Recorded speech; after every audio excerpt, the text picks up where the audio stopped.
Pada malam hari ini diperkenalkan yaitu komunitas belajar dalam PMM. Salah satu menu sebagai wadah untuk berbagi praktek baik, yaitu sarana belajar, juga diskusi bersama rekan guru di seluruh Indonesia. Terdapat berbagai komunitas belajar berdasarkan provinsi dan jenjang, serta fitur narasumber yang dapat menghubungkan dengan narasumber untuk berbagi praktek baik implementasi kurikulum Merdeka. Next. Bapak Ibu, pada malam hari ini saya selaku moderator yaitu memperkenalkan diri bahwa saya adalah Sriani, berasal dari komunitas Koperdi Indonesia, yaitu komunitas pemerhati pendidikan Indonesia. Saya merupakan guru matematika SMP Negeri 1 Lawang, Kabupaten Malang, Provinsi Jawa Timur. Saya juga pendidik bersertifikat Google Level 2. Saya juga merupakan guru inovatif level 4 yang diselenggarakan Ruang Guru. Serta saya juga mendapat predikat Visi School Trainer. Saat ini, saya menjadi salah satu seorang penggerak komunitas properti Indonesia, yaitu Komunitas Pemerhati Pendidikan Indonesia. Next.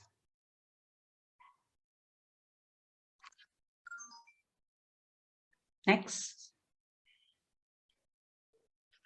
Nah, Bapak Ibu, sebelum kita laksanakan acara pada malam hari ini, pemaparan materi, saya akan berbagi untuk interaktif Bapak Ibu. Di sini saya punya gambar, biar kita agak seru, biar tidak serius. Mohon Bapak Ibu melihat gambar apa ini. Tolong dicat Bapak Ibu, dicat dituliskan gambar apa itu. Ada yang sayap kupu-kupu, ada yang kupu-kupu, ada yang gajah, ada yang sayap kupu-kupu. Stop. Nah, mari kita lihat Bapak Ibu, gambar apa yang sudah kita dapat. Next. Nah, pada gambar di sini ternyata adalah gambar gajah, yang mana telinga dari gajah berupa kupu-kupu, Bapak Ibu. Saya lihat ada yang tertawa, kemudian ada yang menjawab kuping gajah, ada yang benar. Terima kasih yang sudah menjawab benar. Pada malam hari ini yang sudah menjawab benar akan saya beri hadiah. Nah, banyak yang salah daripada yang benar, Bapak Ibu. Nah, lain kali saya masih punya banyak aslinya, tapi berhubung waktu tidak mungkin, sehingga kita sudahi. Kita beri hadiah, Ibu. Next. Nah, hadiahnya berupa bakso mercon. Silakan dinikmati secara virtual. Next. Bapak Ibu, pada malam hari ini narasumber kita adalah Ibu Armalina SPD. Bu Armalina, bagaimana? Baik? Alhamdulillah, Bu Sriani, baik. Terima kasih kita bisa berbagi di sini. Bapak Ibu, sebelum saya memperkenalkan pada malam hari ini, mari kita buka yaitu dengan bacaan Bismillah. Bismillahirrahmanirrahim. Kita lihat siapa Bu Armalina ini. Bu Armalina merupakan guru kelas 5 SD Negeri 146 Pekanbaru. Beliau merupakan lulusan guru penggerak angkatan 1 dan aktif dalam kegiatan berbagai program peningkatan kompetensi guru di daerah Pekanbaru. Beliau juga merupakan pengurus inti dan juga penggerak komunitas layar negeri SDN 146 Pekanbaru, serta menjadi salah satu fasilitator komunitas yang ada di wilayah Riau. Kita lihat mutunya Bapak Ibu. Pembelajar sepanjang hayat adalah pembelajar yang berkomunitas, siap berjejaring dengan siapa saja untuk menjadi guru kualitas. Mutu yang sangat baik Bapak Ibu. Kalau mutu saya, belajar dan selalu belajar. Bu Ermelina, saya serahkan untuk pemaparan materi pada malam hari ini dengan tema menguatkan peran komite kelas bagi sekolah. Kepada Bu Ermelina, dipersilakan. Terima kasih kepada Ibu moderator hebat. Suara saya terdengar jelas, Ibu? Jelas, Ibu. Baik, kita mulai ya. Assalamualaikum warahmatullahi wabarakatuh. Waalaikumsalam. Selamat malam Bapak dan Ibu guru hebat, peserta Pekan Komunitas Serentak Berbagi dimanapun saat ini berada. Saya berharap Bapak dan Ibu semua dalam keadaan sehat. Izinkan saya menyampaikan sebuah pantun ya. Nafiri berbentuk menyerupai serunai. Serunai ditiup anak gembala. Pekan Komunitas Serentak Berbagi telah dimulai. Mari kita ikuti agar bermanfaat untuk kita semua. Mantap.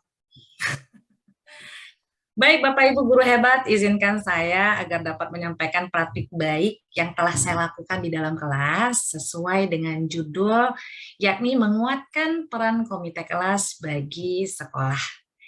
Silakan di next dulu Mbak Tara. Baik Bapak Ibu guru hebat, perlu saya sampaikan di sini bahwa saya sangat merasa bahagia dan bangga karena saya diberikan kesempatan untuk diizinkan dapat membersamai Bapak dan Ibu pada malam hari ini.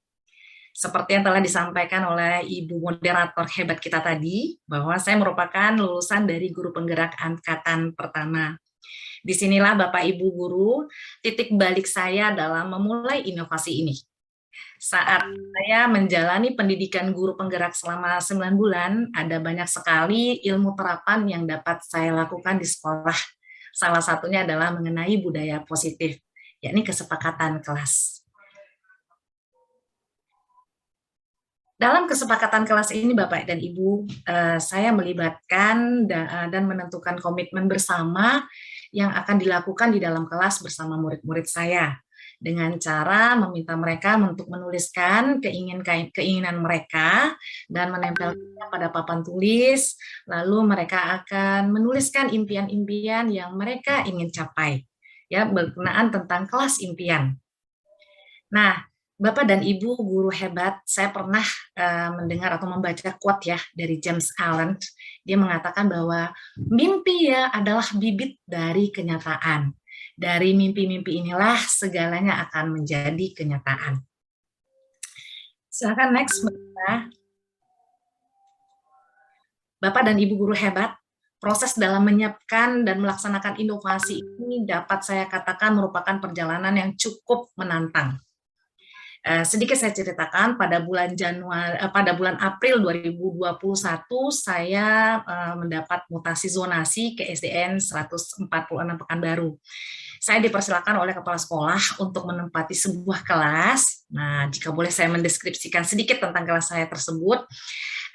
Kelas tersebut bisa dikatakan sedikit kurang tertata rapi, penerangannya juga kurang jelas, kurang memadai ya. Plafonnya seperti Bapak Ibu lihat itu di dalam layar ya, plafonnya udah pada berjatuhan. Selain itu juga lotengnya bocor di beberapa titik. Sehingga ketika hujan itu akan ada genangan air di beberapa kelas dan seandainya anak-anak tidak berhati-hati, murid pasti akan terpleset. Sekedar informasi juga nih Bapak Ibu guru hebat senusantara, perlu Bapak Ibu ketahui bahwa sebenarnya SDN 146 Pekanbaru ini adalah sebuah sekolah yang berada di pinggiran kota Pekanbaru. Dan mengenai struktur bangunannya, ini adalah struktur bangunan yang cukup tua. Sehingga jika kalau dia harus dirombak dan diperbaiki secara menyeluruh, saya rasa dana BOS itu tidak akan bisa mengcovernya gitu ya. Pasti Bapak Ibu lebih paham. Next, Mbak Tara. Nah, selain dari ilmu budaya positif yang sudah saya jabarkan tadi, Bapak Ibu guru hebat, saya juga bersyukur di PGP ini saya juga mendapatkan bekal mengenai kepemimpinan pembelajaran dalam pengembangan sekolah. Dari sini saya mengetahui bahwa sumber daya sekolah itu bukan hanya dari sumber dana BOS saja. Ya, dalam sebuah sekolah pasti memiliki faktor biotik dan faktor abiotik. sebagai sebuah ekosistem di suatu sekolah. Seperti yang Bapak Ibu bisa lihat di dalam layar ya. Nah, kalau nggak salah saya menurut Green atau dari Hannes tahun 2002 ada 7 aset Bapak Ibu, modal utama dalam pengembangan komunitas berbasis aset, yaitu modal manusia, sosial, fisik, lingkungan alam, finansial, politik, agama, dan budaya. Nah, ternyata ada beberapa hal yang bisa menjadi aset dan kekuatan sekolah yang saya temukan. Salah satunya adalah orang tua, dalam hal ini adalah komite kelas. Silakan next, Magdara. Dari sini Bapak dan Ibu semua, saya tersadarkan, ternyata cara berpikir saya itu sebelum-sebelumnya itu ternyata salah. Selama ini saya hanya berpikir mengenai bahwa hanya ada hambatan dan kekurangan saja. Wah, ini nggak akan bisa dilakukan deh, karena kita kurangnya di sini. Gitu. Ini nggak akan bisa kita kerjakan, karena kita punya keterbatasan di sini. Wah, program ini nggak akan bisa dikerjakan nih, karena kita kurang anggaran, misalnya seperti itu. Dan banyak yang lain lah, alasan-alasan klise, sehingga beberapa kegiatan mungkin tidak bisa kita selenggarakan. Nah, dari situ saya berpikir hambatan adalah hal yang harus dipersalahkan oleh sebuah sekolah, karena tidak bisa berjalan seperti semestinya. Dari sini, Bapak Ibu guru hebat, saya mulai berpikir, seharusnya hambatan dan rintangan yang ada semestinya kita jadikan peluang untuk mencapai tujuan kita. Kita harus mencari tahu kekuatan apa sih yang kita punya. Nah, bagaimana sih cara mengolah peluang yang kecil dan kekuatan yang mungil tadi nih yang kita punyai agar dapat menjadi batu loncatan atau seperti kekuatan untuk kita mencapai sebuah tujuan. Dari sini Bapak Ibu semua, paradigma saya mulai bergeser ya. Yang semulanya saya berpikir bahwa ini adalah pendekatan berbasis kekurangan atau deficit based thinking, berubah menjadi pendekatan berbasis aset atau berbasis kekuatan. Next, Mbak Tara. Sebagai bahan informasi nih untuk Bapak Ibu semuanya, pada tahun 2021 SDN 146 Pekanbaru ini masih memiliki komite sekolah, hanya memiliki komite sekolah, tapi belum terbentuk komite kelas. Namun setelah saya menyusun rancangan aksi saya untuk sekolah, saya melakukan sosialisasi program dan tetap melakukan koordinasi rancangan kepada kepala sekolah dan juga rekan sejawat yang ada di sekolah saya mengenai apa sih kegiatan kepedulian kelas dan bagaimana sih cara membentuk komite kelas itu. Nah, pro kontra itu biasa ya Bapak Ibu. Hal ini adalah suatu hal yang lumrah menurut saya. Dan saya hanya berpikir, it's no problem, karena saya yakin mindset teman-teman saya itu sama juga dengan seperti saya dulu gitu. Pada saat sebelum saya mendapatkan pemahaman mengenai 7 aset sekolah. Bisa Bapak Ibu lihat kan ya di dalam gambar ini, saya mengundang wali murid dan mencoba untuk bermusyawarah bersama mereka mengenai siapa yang dapat ditunjuk menjadi ketua komite dan perangkatnya. Namun sebelumnya tentu saya akan menjelaskan apa sih fungsi dan peran mereka sebenarnya di sekolah. Nah, sistem partnership, semangat gotong royong, kolaborasi adalah modal utama saya untuk membangun hubungan antar dua unsur ini, Bapak dan Ibu. Boleh, Mbak, kita putar sedikit videonya. Saya senang nih kalau mendengar semangat dari wali murid saya ini bicara.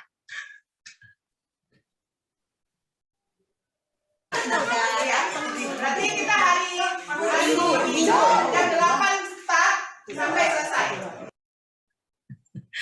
Ya, sedikit ya, sepotong aja biar nggak lama-lama.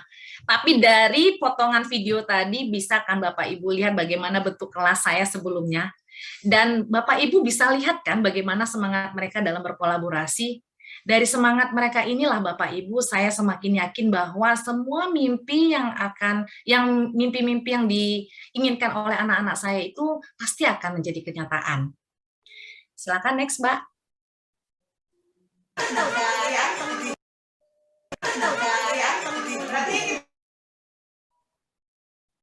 Oke, next slide Mbak Tara.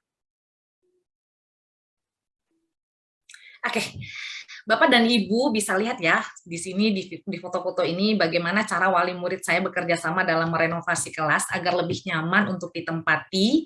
Mereka saling berkoordinasi di dalam grup tentang bagaimana sih teknis pelaksanaannya, bagaimana pembiayaannya, bagaimana alat-alatnya, apa saja yang harus mereka bawa untuk keperluan kegiatan. Next, Mbak Tara.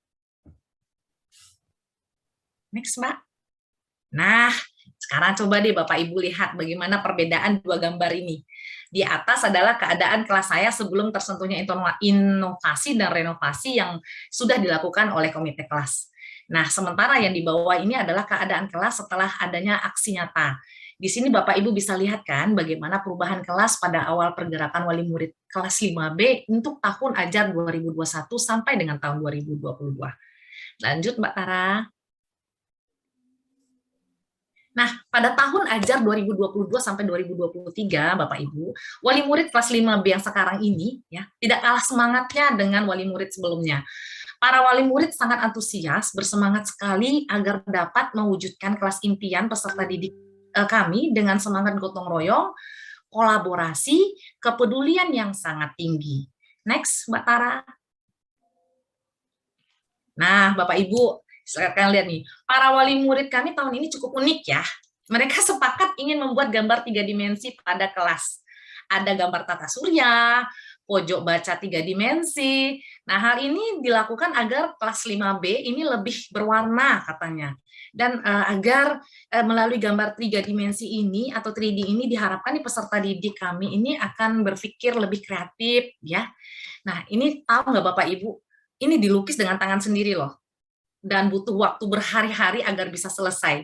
Dengan petunjuk dari ketua komite kami yang super aktif, super kreatif, serta semangat kerja dan dari komite kelas 5B, kelas impian ini benar-benar dapat kami wujudkan. Silakan next Mbak Tara. Nah, pada slide ini Bapak dan Ibu guru hebat dapat perhatikan ya perbedaan kelas saya yang saya pegang saat ini. Perbedaannya sebelumnya dan sesudah ketika saya menguatkan fungsi dan peran komite kelas di sekolah. Terlihat jelas ya bagaimana kelas yang dulu begitu muram, kurang berwarna, sekarang itu sudah jauh lebih bersih, lebih nyaman, lebih berwarna ya. Kemudian kelas impian anak-anak ternyata terwujudkan menjadi nyata. Melalui apa? Ya melalui proses gotong royong Bapak Ibu. Saling peduli, kerjasama yang apik antar pihak sekolah, juga pihak komite. Ya, next Mbak Tara. Nah, apa sih dampak inovasi yang sudah saya lakukan? Yang pertama adalah pasti berdampak langsung ya pada siswa. Peserta didik ini jauh lebih semangat belajarnya di dalam kelas. Mereka betah berlama-lama di dalam kelas karena mereka merasa nyaman duduk di dalamnya.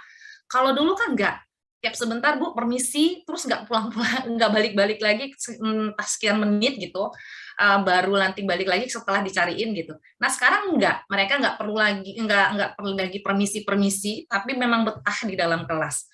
Peserta didik juga akan lebih kreatif dan dalam mewujudkan kelas impian mereka.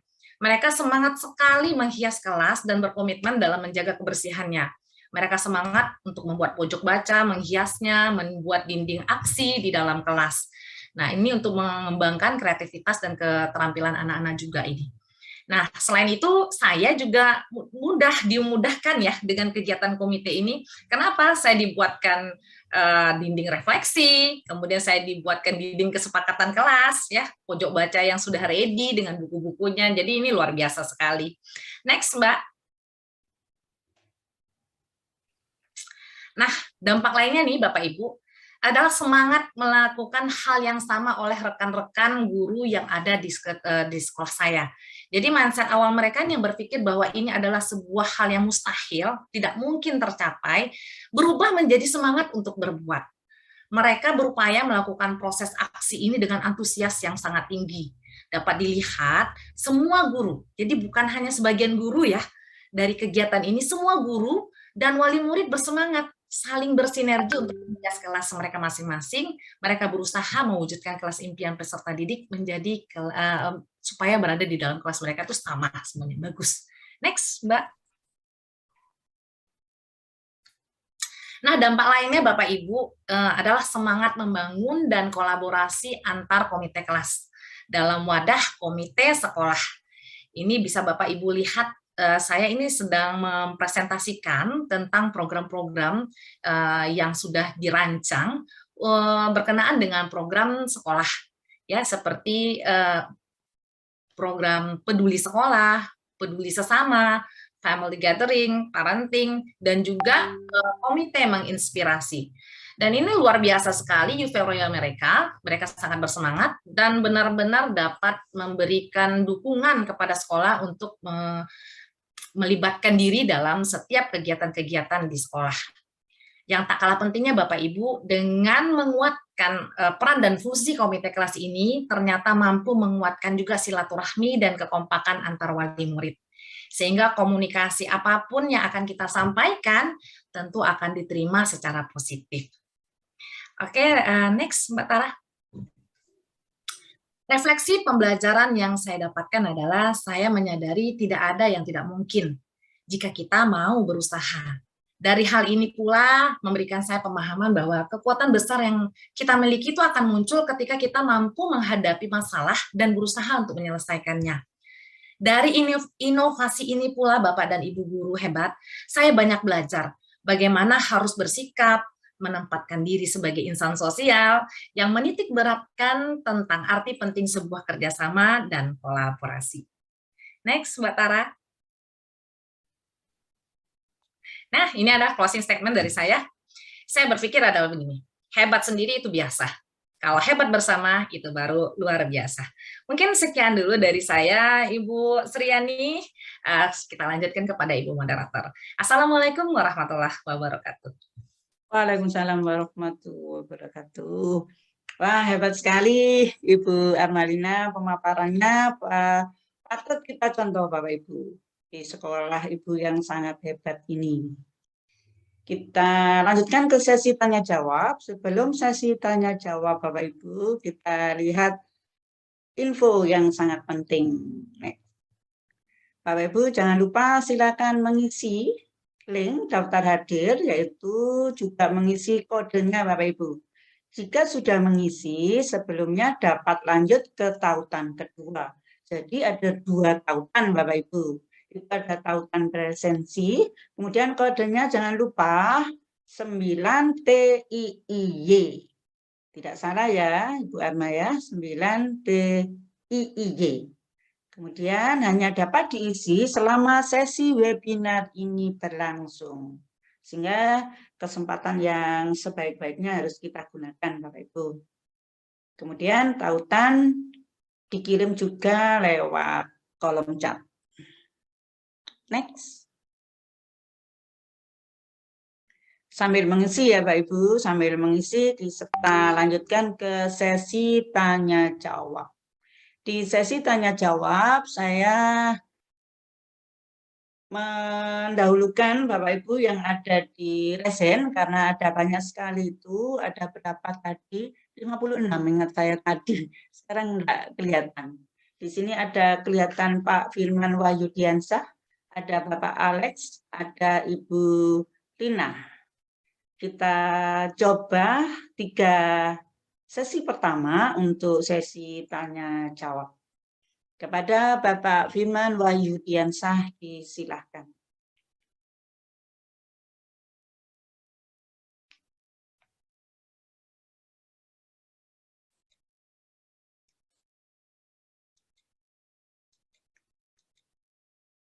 Belum dibuka. Ya, mohon dibuka Mbak Tara mic-nya. Mohon dibuka Pak Firman mic-nya atau dari admin sudah bisa kita buka ya. Oke, baik, terima kasih. Terima kasih Bu Amalina, kemudian Bu Sriani. Perkenalkan saya Firman Wahyudiansah dari Koperdi, Komunitas Perbatas Indonesia.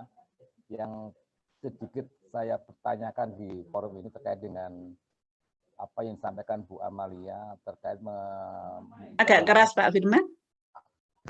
Baik, terima kasih. Nah, sudah keras Bu? Sudah keras. Ya, sip. Baik, tadi kan ada bagian antibiotik yang mau kami tanyakan terkait dengan bagaimana strategi. Kita ketahui bahwa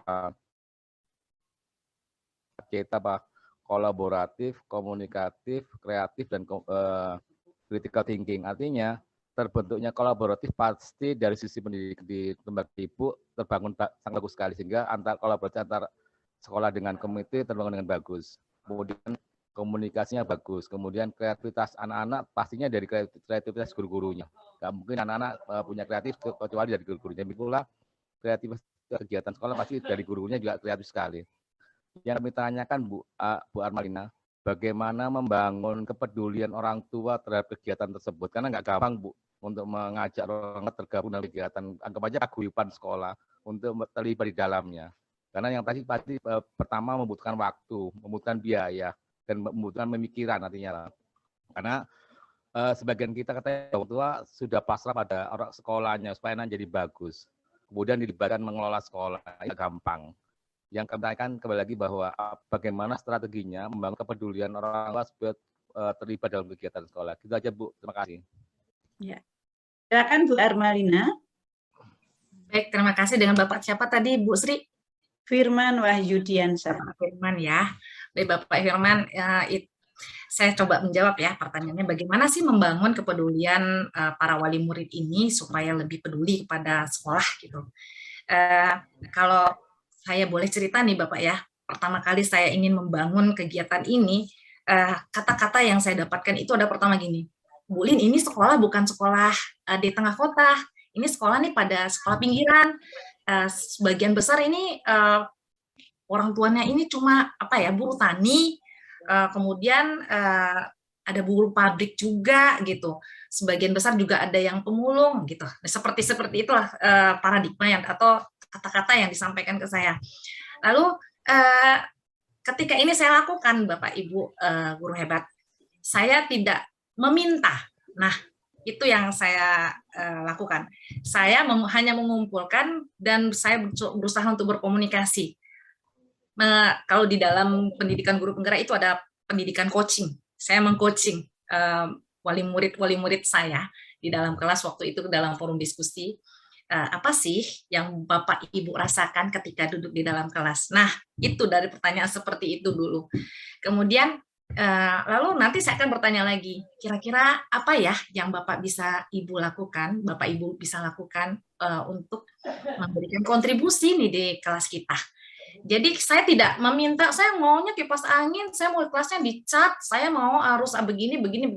Saya nggak meminta.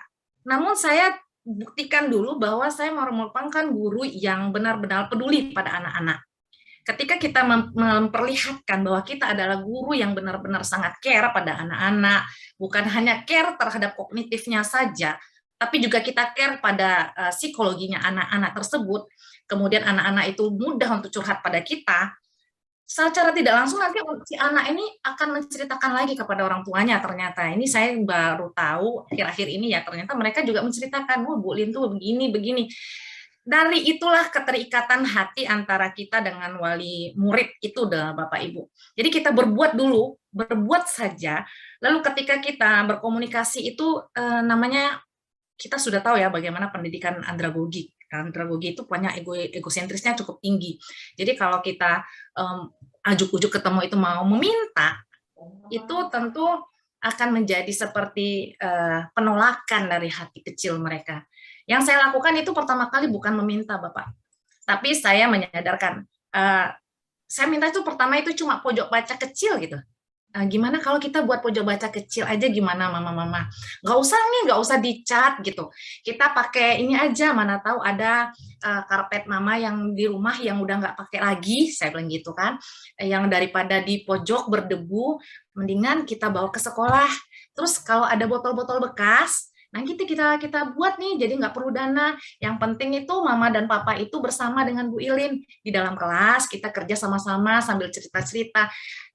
Hanya sepenggal kata-kata seperti itu saja. Namun ketika mereka bertanya, pojok baca itu seperti apa sih? Gitu. Lalu saya tambahkan slide seperti pojok baca itu seperti ini. Lalu mereka menjawab lagi, kalau pojok bacanya bagus, kelasnya bagaimana Bu Armalina? ya nggak apa-apa, ini nanti kita bersihkan, kita rapikan sama anak-anak. Mama, kita gotong royongnya buat pojok baca aja deh. Ini ya kalau pengalaman saya. Lalu terbesit nih, nggak bisa Bu Armalina. Kalau gitu kelasnya kita cat aja. Itu kaget. Saya pertama kali mendengar itu saya kaget karena saya sudah mendengar bahwa backnya itu sebelumnya bahwa ini orang tua pada dalam keadaan yang tidak baik ekonominya, apalagi itu zaman pandemi ya. Keadaan keuangan itu memang kacau balau. Tapi mendengarkan kata-kata seperti itu seperti ya Allah, ini luar biasa gitu. Kemudian apalagi yang suami saya itu tukang listrik. Nanti lampunya kita benerin ya, Bu. Nah, jadi semangat gotong royong itu yang membuat saya tuh terpukau terhadap wali murid saya. Ternyata tanpa meminta mereka mau berbuat. Apa sih yang saya lakukan? Saya tidak melakukan apa-apa, Bapak Ibu. Saya hanya melakukan menjadi guru yang baik bagi anak-anak kita di dalam kelas. Lalu saya tidak pernah meminta pada wali murid. Itu aja kuncinya. Cuma kita punya ilmu coaching, bagaimana mengunggah perhatian mereka. Apa yang harus mereka lakukan? Kira-kira bagaimana ya kalau Bapak dan Ibu berada di dalam kelas ini? Apa ya yang harus kita lakukan? Hal-hal kecil seperti apa sih yang bisa kita perbuat? Nah, gitu. Mungkin mengunggah seperti itu Bapak Firman yang saya lakukan ini berdasarkan based on experience yang sudah saya rasakan sendiri. Gitu ya Pak Firman ya. Mungkin itu saja. Terima kasih. Hebat, Ya. Ibu. Sudah, Pak Firman? Ya, saya lanjutkan pertanyaan kedua. Tadi saya berikan siapa ya, ini karena pesertanya sudah penuh, ada 1000, sehingga saya harus ngeklik yang atas ini mencari yang bertanya, Bapak Ibu. Di sini ada Bu Sri Hartati. Tadi saya memberikan kesempatan Pak Alex. Biar Pak Alex dulu, baru Bu Sri Hartati. Kepada Pak Alex, disilahkan.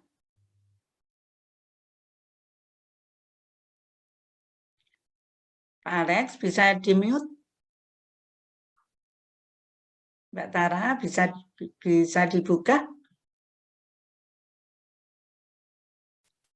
Mohon maaf, atas nama siapa, Bu Sri? Alex. Alex. Ada, Mbak?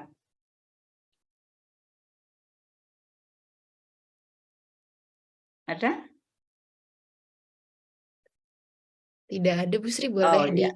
Tadi ada. Sekarang kita lanjut Bu Sri Hartati.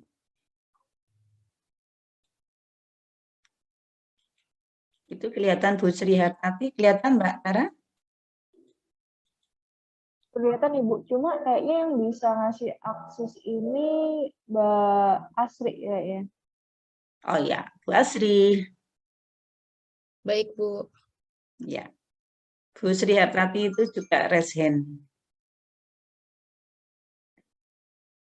Silakan, Bu Sri.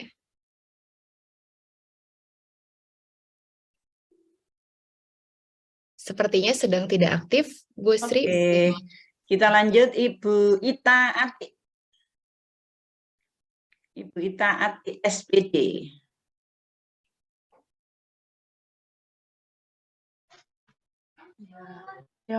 Iya. Iya. Monggo Ibu Ita. Selamat malam. Assalamualaikum warahmatullahi wabarakatuh. Waalaikumsalam warahmatullahi wabarakatuh.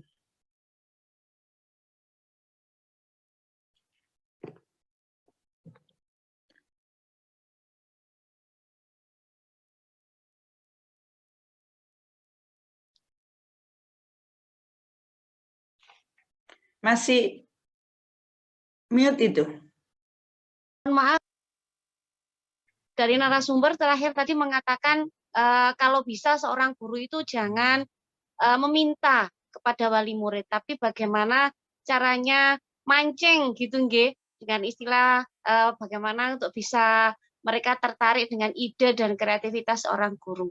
Kemarin sudah pernah saya coba di kelas saya dan alhamdulillah anak-anak antusias, tapi hanya ada 1-2 murid yang mungkin belum bisa maksimal ya Bu, itu kendalanya. Dan juga karena SDM dari lingkungan sekolah saya belajar itu kurang mendukung Ibu. sehingga kalau secara fisik tenaga mereka sangat tapi untuk dukungan yang lain mungkin masih perlu untuk saya gerakkan kembali. Mohon arahan dan bimbingannya untuk membuat wali murid saya lebih semangat lagi, terutama anak-anaknya. Karena kalau diajak kegiatan yang tidak membutuhkan pemikiran gitu, anak-anak semangat. Tapi kalau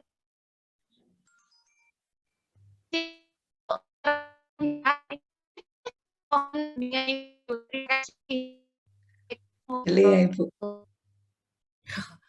Jaringan ya, Bu Sriani ya. Iya.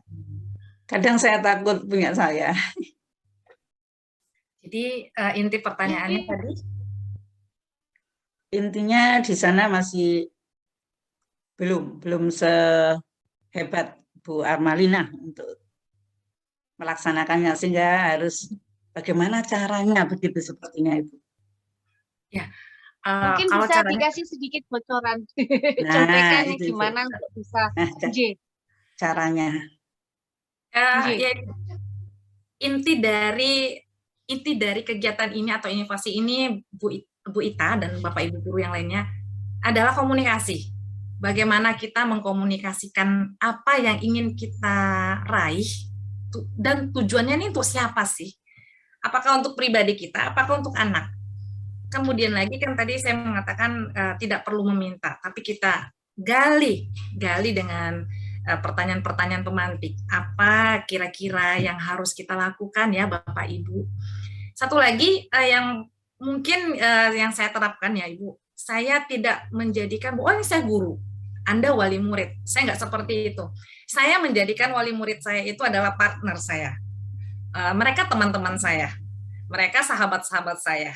Mereka adalah orang-orang yang akan bekerja sama dengan saya untuk membuat anak-anak saya ini bukan hanya belajar di kelas, tapi juga di rumah. Nah gitu. Membangun komunikasi yang baik, tidak ada gap atau seperti ada jarak antara Anda dan saya. Saya tidak membatasi seperti itu. Jadi mereka juga gurih ya, kalau bercanda dengan saya itu biasa aja gitu. Kan biasanya mereka jujur sendiri. Kalau dulu Bu saya takut ngomong sama guru. Nah, saya tidak membuat batasan seperti itu. Mereka boleh bicara apa saja dengan saya. Bahkan bisa dikatakan mereka juga pernah curhat tentang keluarga mereka, bagaimana cara mengatasi. Jadi mungkin yang paling penting itu adalah menjadikan mereka tuh sahabat kita. Sahabat kita di sekolah itu bagaimana, dan mereka juga bisa menjadikan kita ini sahabat mereka di rumah gitu, baik itu secara daring atau tidak. Jadi komunikasi, intinya komunikasi. Jangan sampai meminta, komunikasi yang lancar, yang baik, kemudian tidak menggurui. Pastinya orang dewasa itu nggak suka digurui gitu.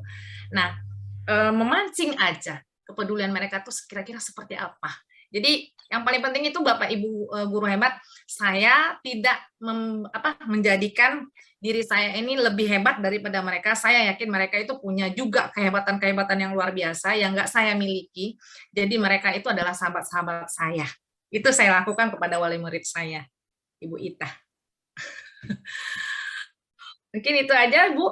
Ada lagi kira-kira Bu Sriani? Kayaknya stuck nih Bu Itanya. Saya coba lihat yang ada di chat Ibu. Hampir sama, cuma di sini ada yang diperjelas tadi bahwa sangat inspiratif dan saya sangat salut, tapi masih bingung bagaimana cara merubah paradigma wali murid dan komite agar mau bekerja sama, apalagi sekarang ada dana BOS. Memang kemarin juga ada yang sharing Ibu Karma, ada beberapa Bapak Ibu guru yang menyampaikan tidak semua sekolah itu mau melaksanakan komite kelas karena ada dana BOS. Begitu. Bagaimana bisa terjadi, begitu hebatnya Bu Arma. Nah, begitu. Ini dari Bapak Samsudin. Ya, ketika kita berada di sebuah sekolah, sebuah lingkungan sekolah, kita guru itu jangan menutup mata dan tidak melihat sekeliling kita.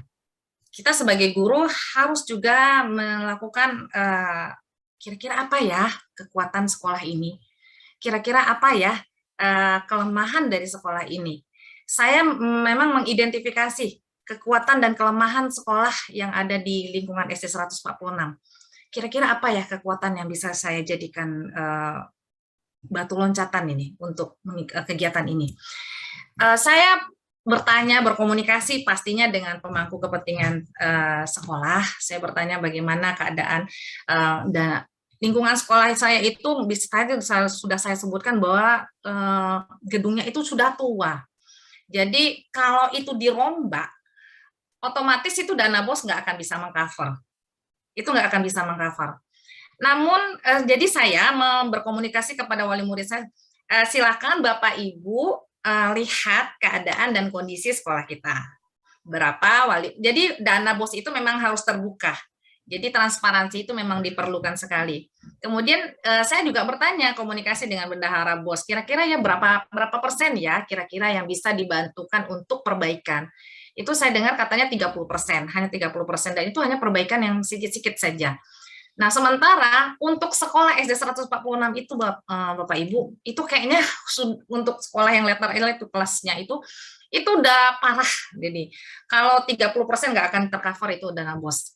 Sehingga setelah saya analisis kekuatannya, oh iya, saya padahal bisa dikatakan, saya tadi sudah menyebutkan bahwa kekuatan wali murid itu bisa dikatakan tidak kaya. Jadi saya pernah berada di sekolah yang lebih di kota. Maksudnya saya dulu dari SD yang berada di tengah kota, yang dimana memang wali muridnya jauh lebih berada gitu. Jadi kalau di sana itu gampang sekali kalau kita untuk menggerakkan komite. Namun di sini saya melihat, oh ini hambatan-hambatannya banyak. Namun kembali lagi, semua itu tidak serta-merta semuanya harus dengan uang gitu. Bagaimana sih kita guru ini lebih kreatif? Oh ini nggak ada. Apa sih yang harus kita lakukan? Kita kan bisa menggunakan bahan-bahan daur ulang. Nah, semangat kolaboratif itulah yang saya kuatkan kepada wali murid saya.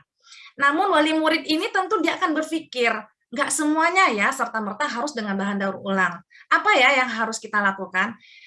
Saya tidak pernah meminta uang. Saya nggak pernah mengatakan di dalam grup pun saya nggak pernah menyebutkan saya meminta uang begini-begini, enggak. Yang menyampaikan kebutuhan ya seperti ini, menganalisis itu memang komite kelas. Ketua komite itu menyebutkan kita kebutuhannya seperti ini, kira-kira apa ya yang harus kita lakukan Bapak Ibu. Nah mereka sendiri itu yang akan mengeluarkan pendapatnya, oh kita kumpulin uang segini yuk katanya gitu. Jadi mereka rembuk sendiri, terus mereka pegang uangnya sendiri. Saya nggak megang uang sama sekali, saya nggak mau, memang saya batasi, saya nggak mau megang uang komite. Itu saya serahkan semuanya kepada mereka, sehingga mereka bisa mengorganisir itu. Jadi struktur organisasi komite kelas itu memang harus kita fungsikan dan kita berdayakan. Seperti itu Bu Sri, mungkin sedikit membantu. Ya. Jangan lupa harus coachingnya Ibu ya. Iya, coaching sama itu kalimat pemantik. Nah, di sini PMM-nya sudah menguasai Ibu. Sehingga coaching dengan kalimat pemantiknya sudah sangat menguasai. Masih ada waktu Bapak Ibu di sini pukul, kita tambah 1. Barangkali satu lagi dari Bapak Khalil. Kebetulan ada buka camp. Maka Pak Khalil disilahkan. Bu Asri dibuka untuk Pak Khalil. Sebentar ya Pak Khalil ya.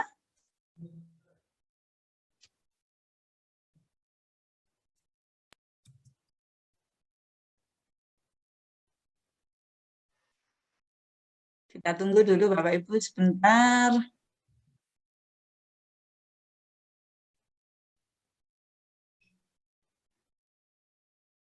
Bisa dilanjutkan? Iya. Baik, terima kasih Bunda. Iya. Ini pengalaman yang sangat menginspirasi sekali. Kami ya juga sudah mencoba melakukan betul apa yang disampaikan tadi, bahwa di awal, kalau di daerah kami, kebetulan kami di Jawa Timur, itu istilah kami adalah paguyuban kelas, bukan komite kelas ya. Istilah kami itu paguyuban kelas ya.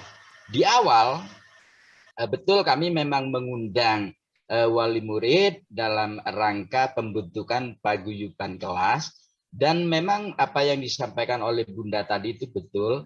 Di awal tidak sekali-kali dalam tanda kutip minta uang, minta sumbangan ke wali murid. Itu memang betul, saya sepakat itu ya. Namun dalam perjalanan berjalannya waktu, aktivitas dari paguyuban kelas ini, karena ya namanya di desa lah, kita beri mungkin karena terlalu merasa diberi kepercayaan oleh guru di sekolahnya, sehingga ada di beberapa kelas ini peran dari paguyuban kelas ini kadang sampai kebablasan, dalam tanda kutip bisa jadi sampai melebihi wewenangnya gurunya, karena beliau-beliau itu mungkin merasa diberi kepercayaan, betul-betul diorangkan, sehingga ini terjadi kadang ada kebablasan peran namanya paguyuban kelas itu ya. Untuk itu bagaimana solusi pendapat supaya kita dapat membatasi sejauh mana sih peran paguyuban kelas yang tanpa harus melampaui wewenang kami sebagai guru. Ini dalam hal untuk kelas-kelas kondusif itu kadang sampai berlebihan, Bunda. Saking aktifnya peranan dari paguyuban kelas itu. Saya kira sementara ini dari kami. Terima kasih. Wassalamualaikum warahmatullahi wabarakatuh. Waalaikumsalam. Monggo Bu Erma, 4 menit ya. Oh, 4 menit ya. Kebablasan gitu ya Pak ya. Kayaknya mereka ini sudah melewati batas. Oke Bapak Ibu, saya tetap memegang peran saya sebagai guru dan wali kelas. Jadi ketika ada yang paling penting itu paling penting adalah komunikasi. Ketika ada kebablasan seperti itu, mungkin kita akan berkomunikasi dari hati ke hati dengan wali murid tersebut, ya, wali murid atau ketua komite atau pengurus komitenya, supaya seperti apa sih batasan-batasan Bapak dan Mama dan Papa itu ketika bergerak di sekolah, misalnya seperti itu. Kebetulan mungkin karena di sekolah saya, di kelas saya itu komite kelasnya memang luar biasa, segala sesuatunya dia pasti komunikasikan dulu. Dia pasti akan bertanya dulu, Bu Armalina, saya kira-kira ini mau lakukan ini. Kira-kira bagaimana Bu Armalina? Kalau Bu Armalina mengatakan setuju, kita go. Kalau enggak, saya cut di sini. Nah, memang membangun komunikasi itu tidak mudah. Penuh dengan tata cara dan teknis sendiri bagi kita supaya wali murid ini tetap mau berkolaborasi dengan kita, namun tidak melampaui garis batas mereka. Tentu kita sebagai rambu-rambunya, orang yang akan mengingatkan mereka. Kembali lagi mengingatkan itu sebagai seorang sahabat, teman, rekan, partner. Mungkin saya rasa mereka kalau diingatkan dengan cara yang bijaksana, otomatis wali murid itu akan paham, oh iya gitu. Tidak sampai menyinggung perasaan mereka sehingga mereka mundur, nggak mau bergerak lagi. Nah, itu saya rasa Bapak dan Ibu pasti punya teknik tersendiri bagaimana cara berkomunikasinya. Nah, nggak perlu diajarkan juga, pasti lebih keren deh daripada saya. Mungkin itu aja Bu Sri. Terima kasih Ibu. Ya, Habis. Pertanyaan sudah selesai, kita lanjutkan. Sebelum penutup mungkin ada slide yang perlu saya sampaikan. Next. Untuk mendapatkan voucher Bapak Ibu. Next. Ya.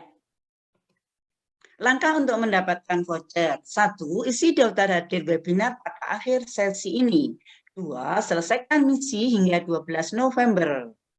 Pukul 23.59 WIB. 3. Tunggu pengumuman melalui email belajar ID yang tertulis di daftar hadir hingga akhir November. Next. Kemudian Bapak Ibu untuk melaksanakan misi itu, Bapak Ibu harus melaksanakan di pelatihan mandiri pada fitur PMM, yaitu pada perencanaan pembelajaran. Yang mana di sana untuk perencanaan pembelajaran adalah yang dipelajari adalah di modul 2, yaitu sesuai jenjang. Jadi kalau jenjang SD ya SD, kalau jenjangnya SMP ya SMP, begitu Bapak Ibu. Next.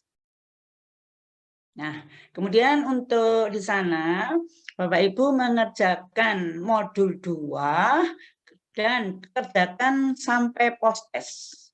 Sesuai jenjang ya. Di sini untuk geber voucher apresiasi. Kemudian jika belum, maka nanti ditunggu Bapak Ibu. Ditunggu sampai dengan apa ya Mbak Tara? Ingat saya ya, ditunggu nanti sampai kapan gitu. Next.